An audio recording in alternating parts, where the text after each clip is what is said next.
Olá, meu nome é Hermes Carvalho e irei representar a equipe Cabuto Arozano na Universidade Tiradentes de Sergipe na apresentação do projeto para a classe regular. Nós, da equipe Cabuto, agradecemos a todos os patrocinadores que fazem acontecer a competição Aerodesign. Para a composição do projeto conceitual da aeronave, a equipe se reuniu num evento de brainstorming. Sendo assim, foi analisado o regulamento disponibilizado pela comissão técnica, focando principalmente no sistema de pontuação. Para tanto, os principais limitadores do projeto foram a restrição do comprimento de envergadura e comprimento de pista. Visto isso, foi realizada uma análise através de modelos comparativos. Optou-se, então, em compor uma tabela com as configurações das aeronaves que se destacaram na competição tanto de 2018 quanto de 2019, na classe regular, pelo fato do regulamento possuir semelhanças consideráveis com a do ano 2020. Sendo assim, a partir das análises e dos dados históricos da equipe, definiu-se o desempenho almejado para a aeronave. Continuando, para a definição do conceito, foi realizado um escalonamento de prioridades, tanto para desempenho quanto para prioridades em transporte, facilidade construtiva e manutenção. Posto isso, a equipe definiu o primeiro conceito da aeronave 2020 com a configuração inicial apresentada na tabela. Com a evolução do projeto, a aeronave sofreu algumas modificações em relação ao conceitual, contudo mantendo sua essência. A escolha do número de asas baseou-se principalmente na diminuição do comprimento de pista pelo aumento de área gerada pela adição de mais uma superfície sustentadora e, consequentemente, uma maior capacidade de carregamento de peso. Visando ainda a diminuição do comprimento de pista para a decolagem, optou-se por utilizar a asa inferior próxima ao chão, a fim de aproveitar o efeito solo. Para a geometria da asa, utilizou-se uma configuração mista, por apresentar a possibilidade de conjugar geometrias diferentes. Visando simplificar ainda mais o projeto e garantir uma boa eficiência estrutural, definiu-se uma configuração para empenagem em U, em vez de H, como pensado inicialmente no projeto conceitual. Ademais, para o trem de pouso, utilizou-se a configuração triciclo, por auxiliar no pouso da aeronave, momento crucial das baterias de voo. Optou-se pela configuração Tractor para o motor, por facilitar a distribuição de massa da aeronave. Ainda mais, a fuselagem utilizada foi no formato de chapa, para facilitar o encaixe da carga paga na asa e simplificar a estrutura da aeronave, além da equipe ter experiência com esse tipo de fuselagem. O fluxograma apresentado demonstra a forma de comunicação entre os sensores, cada um utilizando seu próprio método de análise de aquisição de dados, como por exemplo utilizando Excel, SolidWorks, XFLS5, etc. Isto ocorre até chegar ao produto final por meio de uma retroalimentação. Para a escolha de perfil na asa, foram analisados 3 perfis no software XFLR5 e chegou-se à escolha do perfil NACA 6412. O mesmo opera na faixa de Reynolds esperada para um aerodesign, possui um CL elevado, esperado para a composição de uma aeronave competitiva, boa característica de stall, ou seja, com a elevação do ângulo de ataque o perfil não perde sustentação de forma abrupta, possui uma boa eficiência aerodinâmica e a equipe possui experiência com a utilização deste perfil. Aqui temos os gráficos de CL por alfa, CLCD por alfa.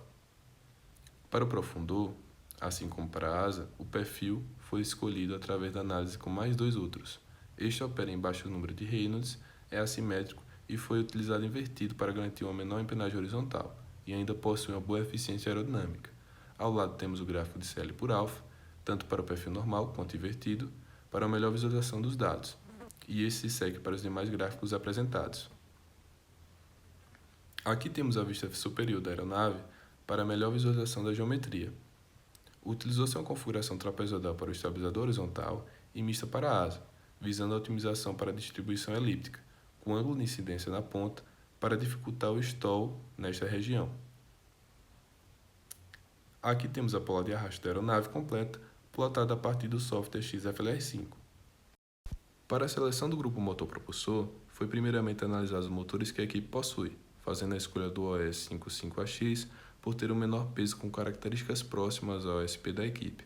Com isso, listamos as hélices comerciais compatíveis com o motor e fizemos um teste em bancada, como pode ser visto aqui na figura.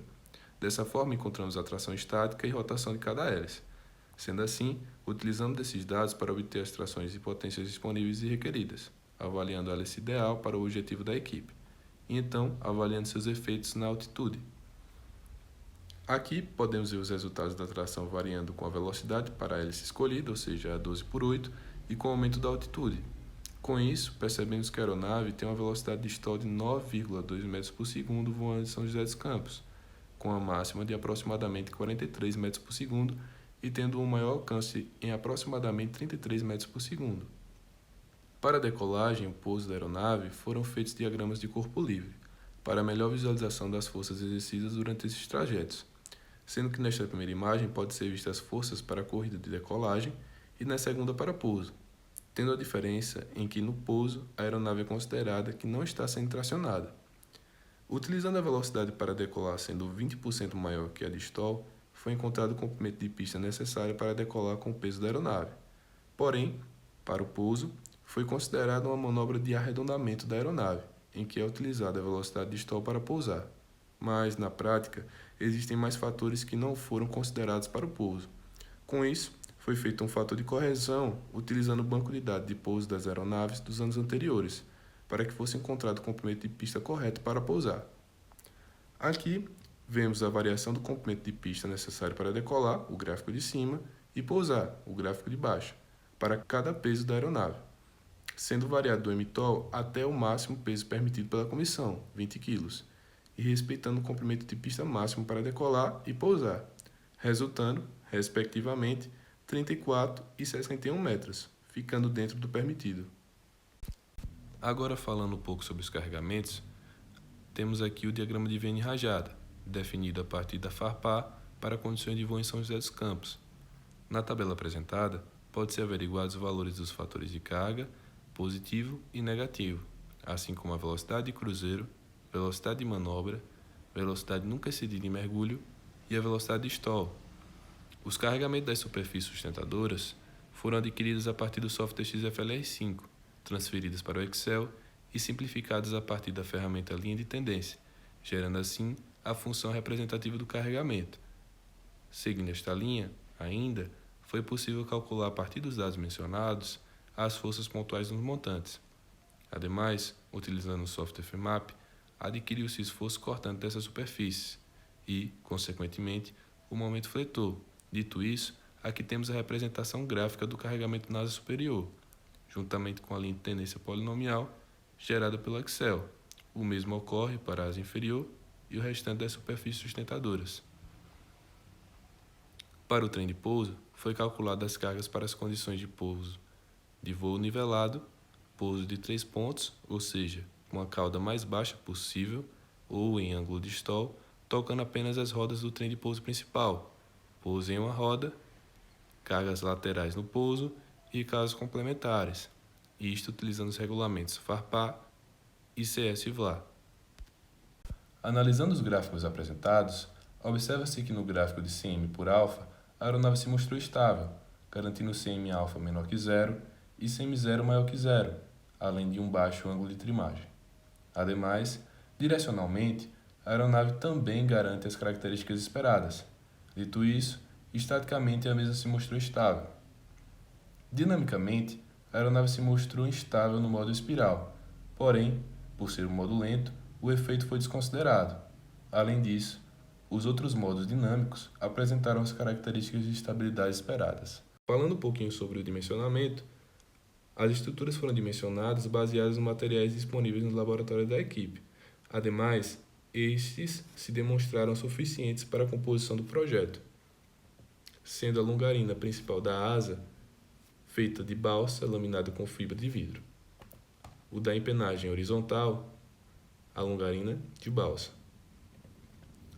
Os componentes de fixação, parafusos e arruelas, os montantes de balsa laminados com fibra de vidro, a haste da bequilha com aço AISI 1020 e trem de pouso de balsa mais fibra de vidro.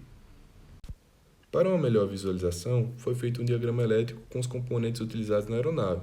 Nele, podemos ver o receptor utilizado, que é um Fubata R200GS de 6 canais, compondo os canais 1 e 6 para os ailerões, profundor no 2, acelerador 3, bequilha 5 e os lembres no canal 4 com a ligação em Y. Para esses comandos, foram utilizados microservos Tower Pro MG90S, por serem leves e com engrenagem de metal, suportando as cargas aplicadas. Para alimentar esse sistema elétrico, utilizamos a bateria Zip Life de 1000 mAh com duas células de 3.3 volts, cada uma. Com esses dados, encontramos uma autonomia de aproximadamente 7 minutos, suficiente para realizar o voo de 1 minuto e 53 segundos disponibilizado pelo setor de desempenho. Também foram utilizados cabos AWG24, e um VoltWatt da Hobby King, que funciona para baterias de 2 a 6 células. Sendo assim, conclui-se que o projeto atende aos requisitos e expectativas da equipe. Gostaríamos novamente de agradecer aos apoiadores e patrocinadores da SAI Brasil Aero Design, que tornaram essa competição possível. Por fim, gostaríamos de agradecer aos patrocinadores da Kabuto Aero Design, que tornaram possível o projeto.